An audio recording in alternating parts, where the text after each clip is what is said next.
चलिए अगला देखो, अभी थोड़ा थ्योरी पोर्शन क्वेश्चन में इंटर नहीं किए, अड़ेगा थ्योरी पोर्शन ही पहले बढ़िया समझ,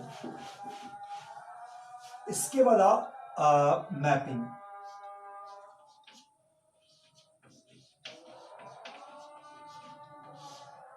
ठीक है। मैपिंग मैपिंग का भी थ्योरी पोर्शन है, फिर इसी पर क्वेश्चन हम लोग स्टार्ट कर देंगे। और अब मैपिंग क्या होता है, क्या नाम सुने मैपिंग? मैपिंग किसे कहते हैं? तो यह है graphical representation of any function is called mapping, ठीक है। बस graphical representation of any function is called mapping, या symbolic representation of any function is called mapping. Mapping को सिंबल में वो बॉल बना के नहीं बनाते हैं, एरो मिला के बनाते हैं, उसको हम लोग कह सकते हैं मैपिंग। लिखो ग्राफिकल या symbolic, graphical and symbolic, graphical और सिंबॉलिक एंड नहीं बोल सकते और बोल, और symbolic representations of any functions, graphical या symbolic representation of any function is called mapping, is called mapping.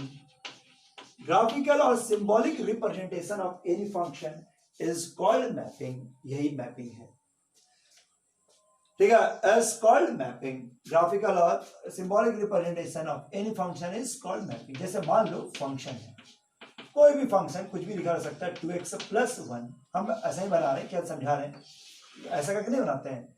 यहाँ पर x का कुछ वैल्यू लिखा रहता है 1 2 3 4, यहाँ पर आपका y का वैल्यूज दिया हुआ है, दिस इज 1 2 3, ठीक है। ये आपका 1 2 3 4 5 6 7 8 और 9, कुछ इस तरह का।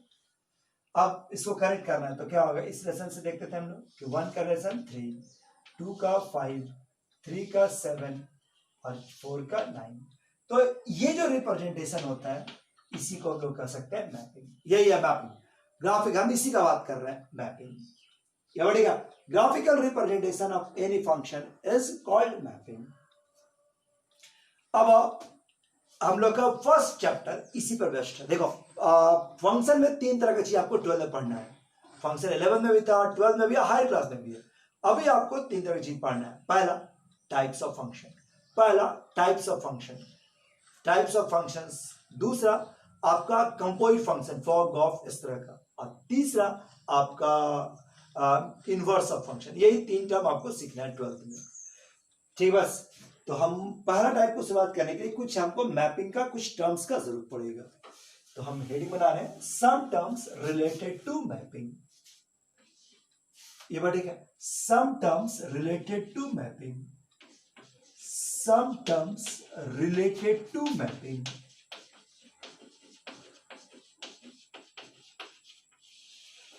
सम टर्म्स रिलेटेड टू मैपिंग।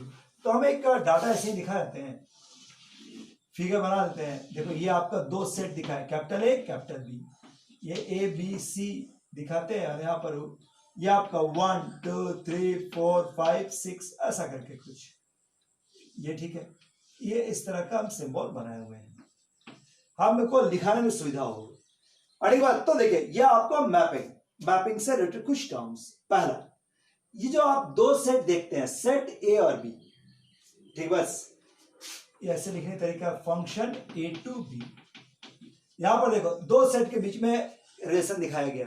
तो ये जो सेट ए है, जो पूरा सेट ए है, इसको हम लोग बोलते हैं domain of the functions, that is called domain of the functions. तो पहला बात, सेट ए, जो सेट ए आप देख रहे हैं पूरा ए बी सी, ये क्या है, तो domain of the functions, that is called domain of the functions, यह पूरा सेट। दूसरा इसी का सेट बी, अब देखिए ये जो पूरा सेट बी है, इसको क्या लिख सकते हैं, जो पूरा सेट बी है दैट इज, वो क्या हो सकता है, रेंज नहीं है, रेंज नहीं, ये कहता है कोडोमेन। जो सेट बी 1 2 3 4 5 6 पूरा, that is called codomain of the functions. ये कहलाता है डोमेन ऑफ द फंक्शन, ये आपका कोडोमेन ऑफ द फंक्शंस, ठीक है। फिर आप दोस्त आगे बढ़ते हुए देखो, ए का लिंक किसके साथ है, 2, ए का लिंक है 2, तो हम कह सकते हैं कि ए का इमेज कौन हुआ 2, बी का इमेज कौन है 2, सी का इमेज कौन है 3। तो हम ऐसा लिखते हैं वर्ड को, देखो इमेज पढ़ने का तरीका ये है, इधर से पढ़ेंगे इमेज, इमेज ऑफ ए का इमेज कितना 1, इमेज ऑफ बी 1 नहीं सॉरी 2, ए का इमेज 2, बी का इमेज भी 2 और सी का इमेज 3। यही आपका इमेज है। और अगर रिवर्स पढ़ते हैं, रिवर्स इधर मिटा है, ये देखो तो हेडिंग लिख ही लिया होगा, ठीक है। रिवर्स अगर हम लोग पढ़े, इधर से पढ़ते हैं तो इसको बोलते हैं pre image, that is called pre image. तो बताइए प्री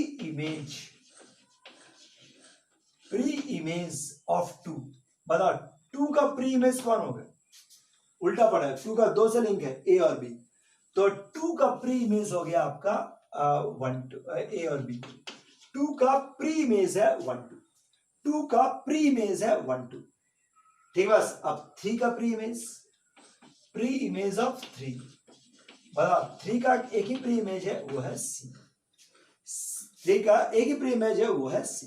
क्या आपको इमेज और प्री इमेज समझ में आ गया? ये वर्ड है इमेज और प्री इमेज। नेक्स्ट 4th, ठीक। बस अब बी का वो एलिमेंट जिसका कोई ना कोई प्री इमेज हो, उसको हम लोग कह सकते हैं रेंज। तो बताओ रेंज कौन है यहां पर, केवल 2 3, ठीक है। रेंज क्या है, collection of those element of set B, collection of those element of set B, those element of set B के उन एलिमेंट का collection which have pre image, A के बी का वो एलिमेंट का कलेक्शन जिसका कोई ना कोई प्री इमेज हो, इमेज नहीं प्री इमेज। तो इसमें कौन हो गया, रेंज हो गया आपका 2 और 3। बताओ आपका इमेज समझ गया, प्री इमेज समझ गया, डोमेन समझ रहे हैं, को डोमेन समझ रहे हैं, तो इतना वर्ड आपको जानना होगा, ठीक है। एक बात ध्यान रखना नोट करते हुए कि एनी फंक्शंस या मैपिंग, एनी फंक्शन और मैपिंग इज डिफाइंड, ये केवल तभी डिफाइंड होगा, इज डिफाइंड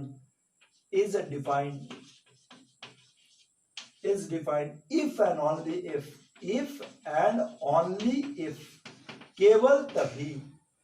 देखो एनी फंक्शन और mapping is defined if and only if, केवल तभी डिफाइन हो सकता है when each and every element of set A, each and every element of set A, each and every element of set A, set A के हर एक elements का, each and every element of set A have one and only one image, have one and only one image in set B, only one image in set B। ध्यान रखना ये बहुत important statement, ठीक है। किसी भी element के एक से ज्यादा इमेज नहीं हो सकता, प्री इमेज हो सकता है, इमेज नहीं हो सकता, प्री इमेज हो सकता है, इमेज नहीं हो सकता। तो वो any function is defined if and only way, कोई भी फंक्शन केवल और केवल एक ही शर्त पर डिफाइंड है, when each and every element of set A, set ए के प्रत्येक एलिमेंट का एक और केवल एक ही इमेज होना चाहिए। सेट ए के प्रत्येक का होना चाहिए, कोई छूटा भी नहीं होना चाहिए और एक से ज्यादा भी नहीं होना चाहिए, एक होना चाहिए और एक ही द्वारा होना चाहिए। इसको जल्दी से नोट करो, फिर इसका टाइप सिखाते हैं।